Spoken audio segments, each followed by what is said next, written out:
Assalamualaikum warahmatullahi wabarakatuh. Selamat datang pada perkuliahan daring mata kuliah pemodelan proses bisnis. Jadi pada materi yang pertama kita akan membahas tentang pengenalan proses bisnis. Saya Aditya Ramadi akan mencoba untuk membantu di dalam pembahasan tentang materi ini.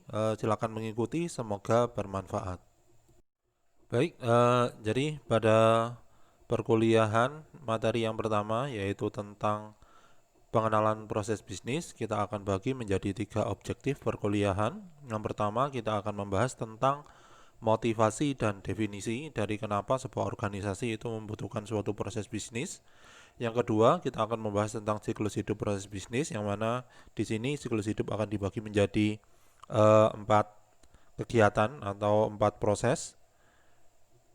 Proses yang pertama di dalam siklus hidup itu adalah analisis dan desain. Proses yang kedua adalah konfigurasi. Proses yang ketiga enactment. Dan proses yang keempat adalah evaluasi. Kita akan mencoba untuk membahas masing-masing proses itu sebenarnya digunakan untuk apa. Itu merupakan objektif yang kedua, dan yang objektif terakhir yaitu kita akan melihat klasifikasi proses bisnis ketika diterapkan pada sebuah perusahaan. Nah, karena di sini kita memiliki 3 objektif, mungkin video yang akan dijadikan sebagai materi juga akan ada 3. Ya, video yang pertama menjelaskan tentang motivasi dan definisi, video yang kedua tentang siklus hidup proses bisnis, dan video yang ketiga tentang klasifikasi proses bisnis. Oke, kita akan mencoba untuk membahas tentang motivasi dan definisi kenapa sebuah perusahaan membutuhkan proses bisnis atau mengelola proses bisnis. Yang pertama adalah organisasi wajib untuk mengelola proses. Jadi setiap organisasi, baik itu organisasi yang bergerak di sektor publik, misalkan sebuah kedinasan yang ada di dalam sebuah pemerintahan kota maupun kabupaten, maupun sebuah enterprise, misalkan IBM, terus setelah itu ada Unilever, dan sebagainya. Baik itu organisasi yang berbasis laba maupun nirlaba, itu wajib untuk mengelola proses yang ada di dalamnya. Nah, kenapa kok diharuskan untuk mengelola proses? Karena proses bisnis inilah yang nantinya akan memberikan suatu manfaat bagi organisasi. Jadi proses bisnis adalah apa yang harus dilakukan oleh setiap organisasi setiap kali organisasi tersebut ingin menyampaikan suatu nilai atau manfaat kepada pelanggannya. Jadi di sini proses bisnis akan menentukan sebuah manfaat yang bisa diberikan organisasi kepada stakeholder. Nah, kualitas value atau manfaat yang bisa diberikan itu ternyata tergantung dari apakah sebuah organisasi tersebut dapat mengelola proses bisnisnya dengan baik, ya. Jadi apabila proses bisnis bisa dikelola dengan baik, didesain dengan baik, dianalisis kira-kira permasalahannya apa, dari permasalahan itu akan disolusikan menjadi sebuah proses bisnis baru yang mungkin didukung oleh teknologi, diimplementasikan, dievaluasi. Ketika itu sudah dilakukan, maka harapannya adalah kualitas nilai atau manfaat yang diberikan organisasi itu akan semakin meningkat setiap tahunnya itu, atau setiap periode mengalami apa yang disebut dengan continuous advantage, ya. Yang keempat di sini proses yang lebih efisien akan memberikan keunggulan bagi organisasi. Nah, apa yang dimaksud dengan poin yang keempat di sini? Yang dimaksud adalah bahwa kita harus paham bahwa organisasi-organisasi itu pasti akan memiliki, atau perusahaan-perusahaan pasti akan memiliki atau menawarkan value yang serupa, ya. Jadi misalkan Indofood dengan Wings menawarkan sebuah manfaat, memberikan atau menjual barang berupa mie instan. Produknya serupa. Cuman ketika salah satu organisasi itu bisa mengelola proses bisnisnya dengan lebih baik, maka satu perusahaan tersebut akan memiliki keunggulan yang lebih daripada organisasi yang lain. Maka di sini proses yang diatur atau dikelola dengan lebih efisien itu akan memberikan sebuah keunggulan bagi organisasi, walaupun ternyata dua organisasi itu memiliki value atau menawarkan nilai yang serupa. Nah, efisiensi yang diharapkan untuk diterapkan di dalam organisasi itu bisa dilihat dari 2 sudut pandang, yaitu efisiensi dari proses internal yang ada di dalam sebuah organisasi, dan yang kedua efisiensi dari proses eksternal pada organisasi. Yang dimaksud dengan proses internal itu adalah setiap proses yang digunakan untuk menghasilkan barang maupun jasa. di dalam sebuah organisasi. Sedangkan proses eksternal itu adalah proses yang terhubung dengan supplier, proses yang menghubungkan antara organisasi dengan customer dan lain sebagainya. Selanjutnya kita akan membahas tentang tujuan proses bisnis. Kalau tadi sebelumnya kita membahas tentang motivasi, kenapa kok sebuah organisasi itu butuh untuk proses bisnis atau mengelola proses bisnis. Sekarang kita akan membahas tentang kenapa sih proses bisnis itu ada atau tujuan dari sebuah proses bisnis. Nah, proses bisnis itu ada di dalam sebuah organisasi sebagai suatu instrumen pokok di dalam mengatur aktivitas, sehingga ketika instrumen itu ada, maka organisasi atau orang-orang atau pihak yang ada di dalam organisasi akan paham keterkaitan antar aktivitas yang ada di dalamnya, ya. Jadi kita paham bahwa kita harus pahami dulu bahwa suatu organisasi itu ternyata memiliki banyak departemen, ya. Ada departemen keuangan, ada warehousing, itu kalau misalkan berhubungan dengan manufaktur. Terus setelah itu ada produksi, itu juga berhubungan dengan manufaktur. Ada yang melakukan kegiatan servis dan lain sebagainya. Biasanya tiap-tiap departemen itu tidak saling terkoneksi, atau data yang ada di dalam tiap departemen itu tidak bisa saling terbagi ke departemen yang lain. Atau kalau misalkan bisa, mungkin prosedurnya berbelit-belit untuk bisa mengakses data di dalam suatu departemen. Makanya di sini kita butuh suatu proses bisnis sebagai suatu instrumen pokok untuk bisa mengatur aktivitas transfer data atau aktivitas untuk melakukan kegiatan antar tiap departemen tersebut. Sehingga dengan adanya suatu proses bisnis, hubungan antar aktivitas di dalam di dalam sebuah organisasi itu akan jelas, ya. Sehingga tiap departemen itu akan tahu kira-kira perannya seperti apa. Itu poin yang pertama. Kenapa kok proses bisnis itu dibutuhkan di dalam organisasi? Poin yang kedua di sini adalah untuk meningkatkan atau memfasilitasi kolaborasi yang efektif antara pegawai dan sumber daya yang ada di dalam sebuah organisasi. Ya tentu saja ya, dengan adanya suatu proses bisnis, adanya suatu alur yang bisa menjadikan sebagai sebuah acuan di dalam proses setiap organisasi, maka tiap-tiap orang itu akan paham kira-kira perannya seperti apa. Sehingga ketika dia membutuhkan suatu data, dia akan tahu dia itu minta ke siapa. Gitu. Sehingga ketika itu terjadi, harapannya adalah dengan adanya proses bisnis akan bisa memfasilitasi aktivitas kolaborasi yang efektif antar pegawainya. Yang ketiga, di sini tujuan proses bisnis yang ketiga adalah dapat menjadikan sebagai sebuah konsep yang digunakan untuk memahami bagaimana organisasi beroperasi. Jadi di dalam proses bisnis itu terdapat beberapa notasi yang di situ menunjukkan bagaimana caranya kegiatan di dalam organisasi itu dilaksanakan. Nah, oke. Jadi itu 3 tujuan dari proses bisnis. Yang pertama adalah instrumen pokok untuk meningkatkan pemahaman organisasi terhadap hubungan antar aktivitas. Yang kedua, memfasilitasi kolaborasi. Dan yang ketiga, digunakan untuk memahami bagaimana sebuah organisasi dapat beroperasi. Nah, oke. Di sini ada pertanyaan nih pada slide ini. Apa keterkaitan antara sistem informasi dan teknologi informasi dengan sebuah proses bisnis? Nah, jawabannya kira-kira apa? Jawabannya adalah proses bisnis di sini memainkan peranan penting untuk membantu desain dan realisasi sebuah sistem informasi yang bisa fleksibel. Maksudnya fleksibel itu apa? Maksudnya fleksibel adalah ketika terjadi pergantian atau perubahan proses bisnis, maka sistem informasi itu akan mengikuti perubahan tersebut.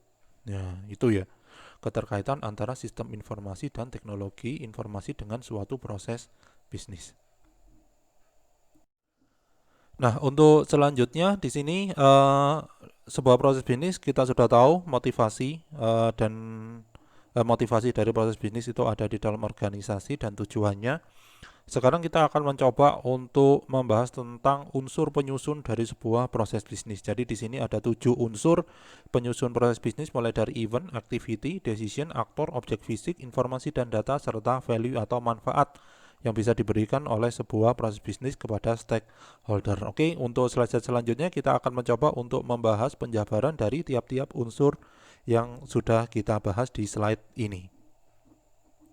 Oke, yang pertama unsur penyusunnya adalah event. Apa yang dimaksud dengan sebuah event? Kalau berdasarkan definisinya, event itu merupakan sesuatu hal yang terjadi secara atomik, yang artinya tidak memiliki durasi waktu dan dapat memicu terjadinya serangkaian sebuah aktivitas. Jadi ketika event itu terjadi, maka event itu akan men-trigger terjadinya aktivitas-aktivitas yang ada di dalam suatu proses bisnis. Ya, event itu merupakan cirinya itu adalah atomik, yang artinya tidak bisa diturunkan lagi ke dalam kegiatan yang lebih detail. Nah, jadi itu dua karakteristik dari event. Yang pertama adalah atomik, yang kedua bisa memicu kegiatan terjadinya proses bisnis.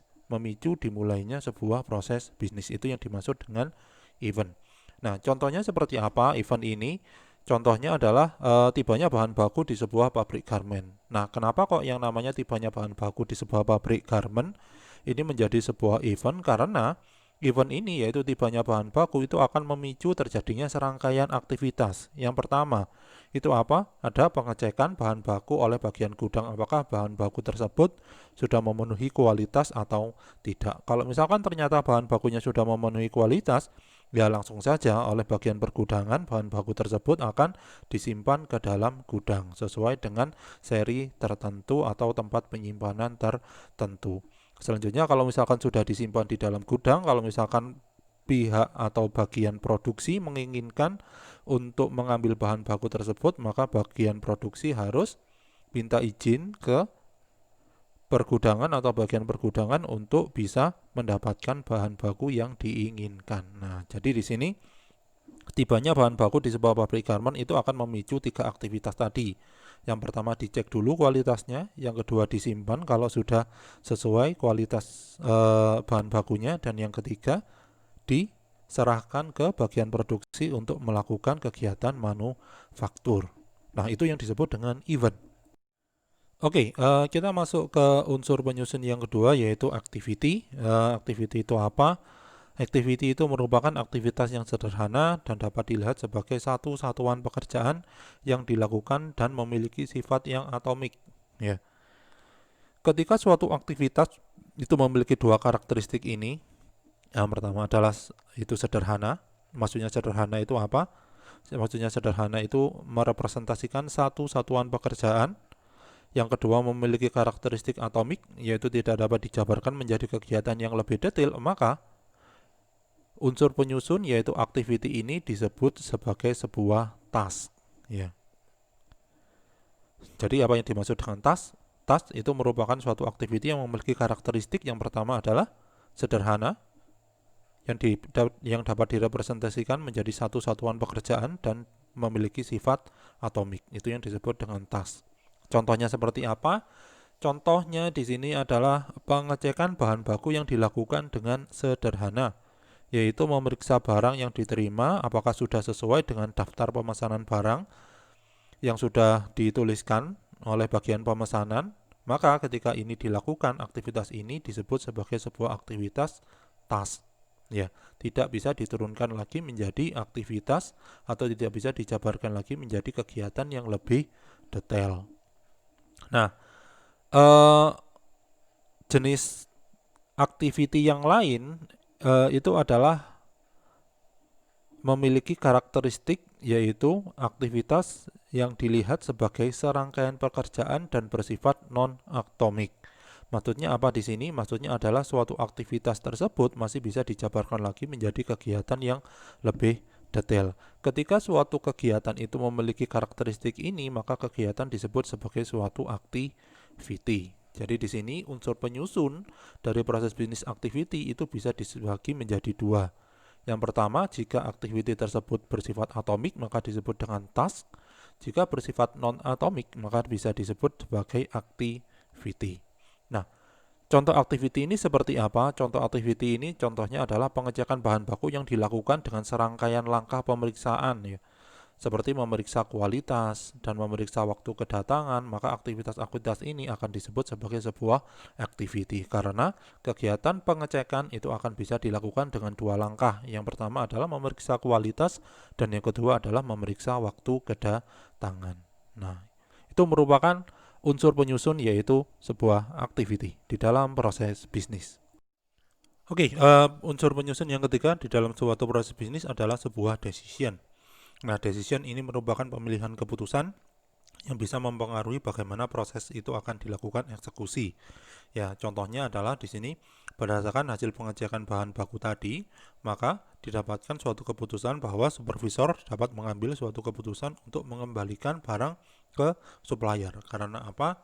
Karena ternyata kualitas dari bahan baku tersebut ternyata tidak sesuai dengan yang sudah direncanakan. Atau jika ternyata kualitas bahan baku tersebut sudah sesuai dengan apa yang sudah direncanakan, maka bahan baku tersebut diterima terus dimasukkan ke dalam sebuah gudang. Nah, ini merupakan suatu keputusan yang harus diambil di dalam suatu proses bisnis.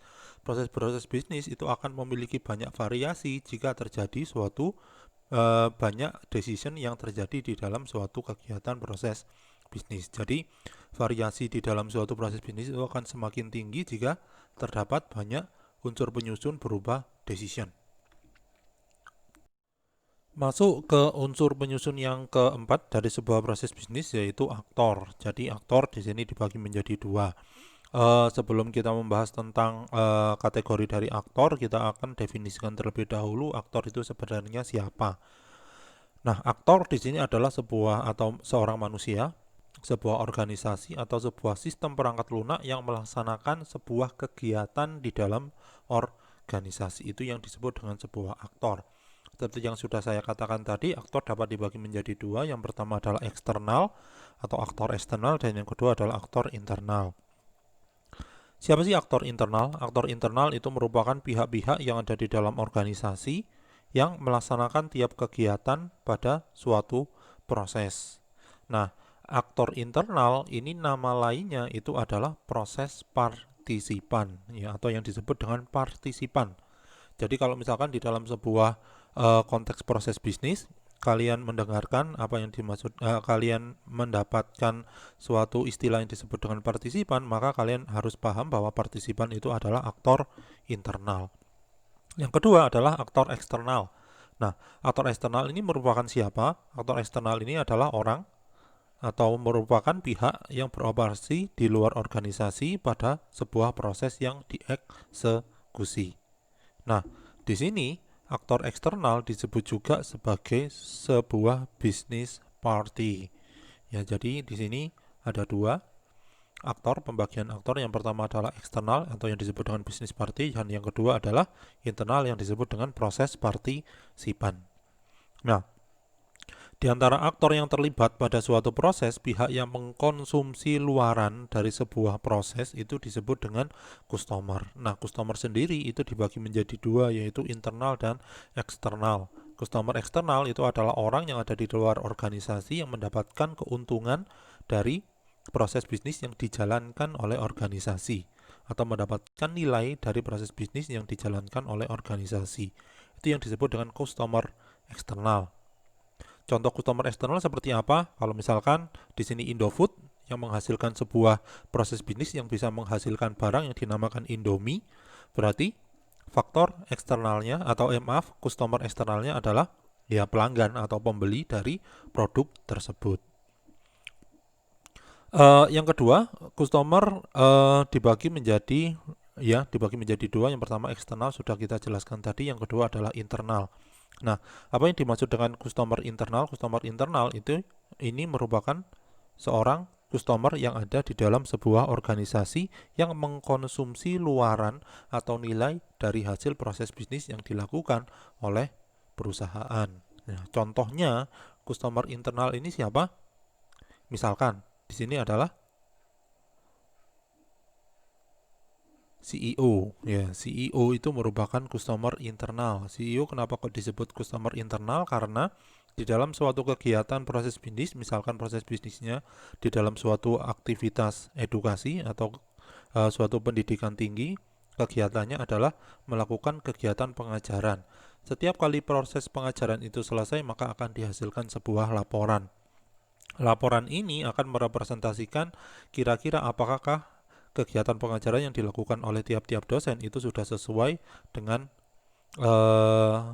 kaidah di dalam proses pembelajaran atau tidak. Maka di sini laporan ini itu akan direpresentasikan atau diberikan ke CEO, yaitu dekan. Dekan di sini akan mencoba untuk menelaah, terus kemudian dari hasil analisis terhadap kegiatan proses belajar mengajar selama 1 semester, dekan akan menentukan kira-kira untuk kedepannya mata kuliah mana yang layak untuk diberikan ke dosen tertentu. Nah, itu contoh dari customer internal dan customer eksternal dari suatu aktor, yaitu customer.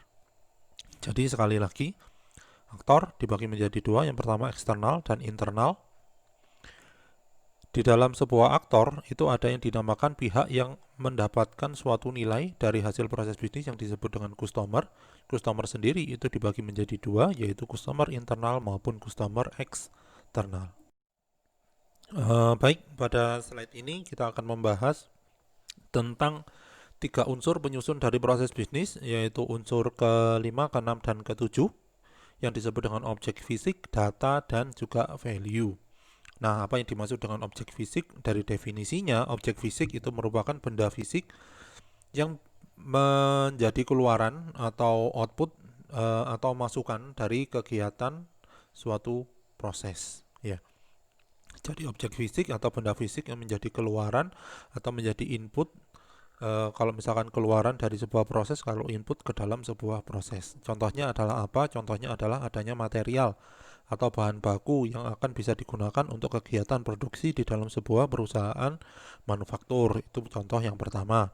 Contoh yang kedua di sini, itu misalkan suatu material yang akan digunakan untuk membangun suatu rumah, misalkan. Tuh. Itu merupakan contoh dari objek fisik.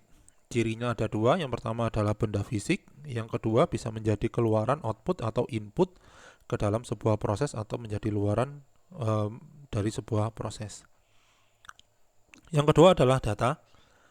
Data ini apa? Data ini merupakan suatu fakta yang dapat menjadi keluaran atau output atau masukan dari kegiatan pada sebuah proses. Contohnya adalah ID mahasiswa. ID mahasiswa akan bisa digunakan untuk melakukan proses pembayaran UKT. ID mahasiswa juga bisa digunakan untuk melakukan pemrograman atau penentuan kira-kira KHS dan KRS untuk semester kedepannya akan diambil apa. ID mahasiswa juga akan digunakan untuk menentukan kelulusan maupun ketidaklulusan mahasiswa setelah dia itu melakukan kegiatan skripsi. Nah, itu merupakan suatu data. Selanjutnya adalah informasi. Informasi itu apa? Informasi itu merupakan kumpulan data yang disusun sedemikian rupa sehingga memiliki suatu makna bagi sebuah pihak tertentu yang dapat menjadi luaran maupun inputan dari kegiatan sebuah proses. Contohnya apa? Contohnya adalah laporan hasil belajar mahasiswa. IP mahasiswa itu merupakan informasi atau data. IP itu merupakan suatu data, jadi bukan informasi. IP ada di dalam laporan hasil belajar mahasiswa.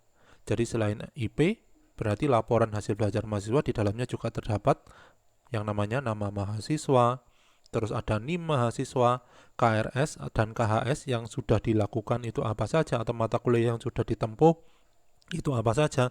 Ketika itu digabungkan dan disatukan menjadi suatu dokumen, yaitu laporan, maka laporan ini akan menjadi suatu informasi yang akan bisa menjadi input maupun output dari sebuah proses bisnis. Yang terakhir yaitu unsur penyusun yang ketujuh, yaitu value. Apa yang dimaksud dengan value? Value itu merupakan keluaran yang dihasilkan dari suatu proses yang dapat digunakan oleh pengguna atau customer. Ya. Value di sini ada dua. Yang pertama, jika value atau nilai itu tidak tercapai atau customer tidak puas dengan nilai yang didapatkan dari suatu proses, maka customer itu akan mengalami suatu pengalaman yang disebut dengan negative outcome. Sebaliknya, jika yang namanya suatu customer itu merasa puas dengan luaran dari suatu value, dari luaran dari suatu proses, maka yang namanya customer akan mengalami positive outcome. Ya. Jadi positive outcome itu adalah value yang terpenuhi yang bisa dihasilkan dari suatu proses. Oke, jadi itu merupakan unsur-unsur penyusun yang ada di dalam suatu proses bisnis. Yang pertama tadi ada event, yang kedua ada yang namanya activity Activity dibagi menjadi dua. Yang pertama, activity bisa berupa task, bisa berupa activity. Yang ketiga ada decision. Yang keempat ada aktor. Aktor bisa dibagi menjadi dua, yaitu aktor eksternal dan aktor internal. Dan yang terakhir adalah objek fisik, objek fisik, data dan informasi serta value. Oke, sekarang kita masuk ke definisi. Jadi definisi ini akan dibagi menjadi tiga. Yang pertama adalah definisi proses bisnis. Yang kedua adalah definisi dari BPM atau Business Process Management. Yang ketiga, kita akan mempelajari atau mengetahui tentang definisi dari BPMS atau Business Process Management System. Kita mulai dulu dari definisi proses bisnis. Nah, jadi definisi proses bisnis ini merupakan serangkaian kegiatan yang dilakukan secara terkoordinasi di dalam suatu lingkungan organisasi serta lingkungan teknis dan dilaksanakan secara sekuensial atau berurutan sehingga bisa menghasilkan suatu nilai. Itu yang disebut dengan definisi proses bisnis. Nah, untuk bisa memahami definisi dari suatu objek, maka kita harus paham terlebih dahulu tentang kata kunci yang membentuk definisi tersebut. Nah, definisi proses bisnis tadi berarti kita harus paham ada beberapa kata kunci. Yang pertama adalah suatu proses bisnis terdiri dari serangkaian kegiatan. Jadi harus ada kegiatan-kegiatan di dalam suatu proses bisnis. Proses bisnis itu tidak cuma dibentuk dari satu kegiatan, tetapi dari kumpulan banyak kegiatan. Itu ya. Yang pertama ada serangkaian kegiatan. Yang kedua disusun secara terkoordinasi, ya, disusun secara teratur. Yang keempat dilakukan secara sekuensial atau secara berurutan, ya. Harus ini dilakukan secara berurutan, itu harus dilakukan karena apa? Karena ketika aktivitas itu tidak dilakukan secara berurutan, maka nilai yang bisa dihasilkan itu akan menjadi negatif value. Dan yang terakhir, suatu proses bisnis akan menghasilkan suatu nilai atau manfaat. Jadi di sini definisi proses bisnis, kata kuncinya bisa dibagi menjadi 4. Yang pertama, serangkaian kegiatan. Yang kedua, disusun secara teratur. Yang ketiga, dilaksanakan secara berurutan.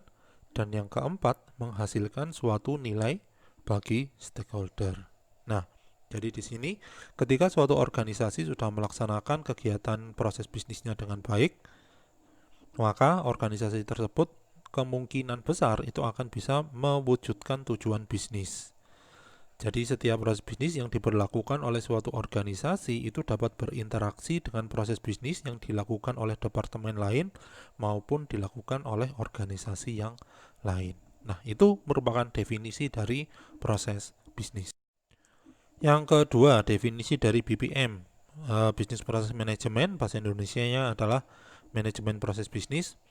Jadi BPM ini merupakan suatu kumpulan, yaitu konsep, metode, serta teknik yang bisa digunakan bagi sebuah perusahaan untuk memodelkan atau mendesain, melakukan pengelolaan, melakukan konfigurasi, implementasi, serta analisis dari sebuah proses bisnis. Jadi di sini manajemen proses bisnis atau BPM itu merupakan kumpulan konsep, kumpulan metode, serta teknik untuk melakukan kegiatan yang namanya siklus hidup proses bisnis. Siklus hidup proses bisnis itu apa saja? Ada analisis dan desain.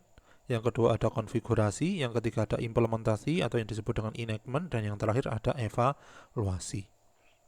Nah, jadi tujuan dari BPM ini adalah untuk merepresentasikan proses bisnis secara eksplisit beserta dengan aktivitas pembentuk serta batasan pelaksanaan. Artinya adalah ketika kita sudah melakukan BPM atau perusahaan sudah melakukan BPM, maka perusahaan tersebut akan bisa mendefinisikan sebuah proses bisnis ke dalam suatu dokumen yang dinamakan dengan SOP atau Standard Operating Procedure. Yang mana di dalam Standard Operating Procedure itu terdapat langkah-langkah untuk melakukan setiap kegiatan yang ada di dalam organisasi serta batasan pelaksanaannya seperti apa. Maksudnya batasan pelaksanaan itu seperti apa? Batasan pelaksanaan itu seperti ketika dilakukan suatu kegiatan A itu dapat dilaksanakan dalam waktu berapa lama. Itu contoh dari batasan pelaksanaan. Nah, setelah proses bisnis ini didefinisikan, selanjutnya akan dilakukan suatu aktivitas analisis, perbaikan, dan bisa dilakukan implementasi sesuai dengan siklus hidup yang akan kita pelajari pada video yang kedua nanti.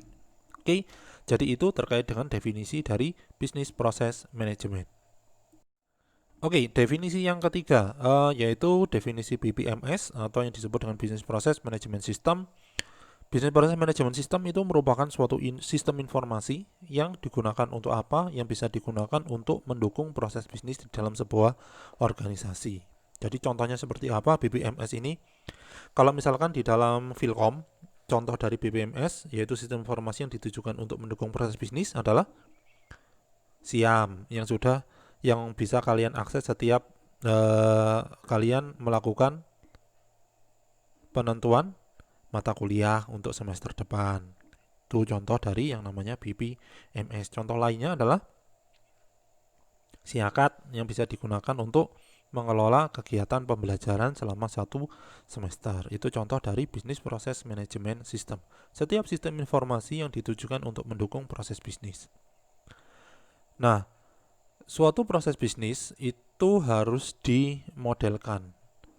Kenapa kok harus dimodelkan? Agar suatu proses bisnis itu akan menjadi acuan bagi setiap departemen di dalam melaksanakan kegiatannya. Nah, suatu pemodelan proses bisnis itu disebut dengan model proses, ya, atau disebut dengan model proses bisnis. Jadi apa yang dimaksud dengan model proses bisnis? Model proses bisnis itu adalah satu set model kegiatan yang bisa menjadi acuan bagi organisasi untuk melaksanakan kegiatannya dan di dalamnya terdapat batasan pelaksanaan, ya, untuk melakukan setiap kegiatan. Jadi setiap model proses ini itu akan bertindak sebagai atau akan digunakan sebagai suatu cetak biru atau blueprint untuk bisa melakukan setiap kegiatan proses bisnis sebagai di dalam sebuah organisasi. Ya, jadi itu terkait dengan definisi BPMS dan definisi dari model proses bisnis. Nah, contoh dari model proses bisnis itu seperti gambar yang ada di bawah ini, ya. Jadi gambar yang ada di bawah ini merupakan suatu contoh model proses seperti yang sudah kita definisikan di dalam proses bisnis. Jadi di dalam model proses itu terdapat banyak aktivitas. Aktivitasnya ada receive order, send invoice, receive payment, archive order, ada si product. Itu merupakan kegiatan-kegiatan. Yang kedua, kegiatan-kegiatan itu disusun secara teratur. Receive order dilakukan sebelum send invoice sama si product, ya.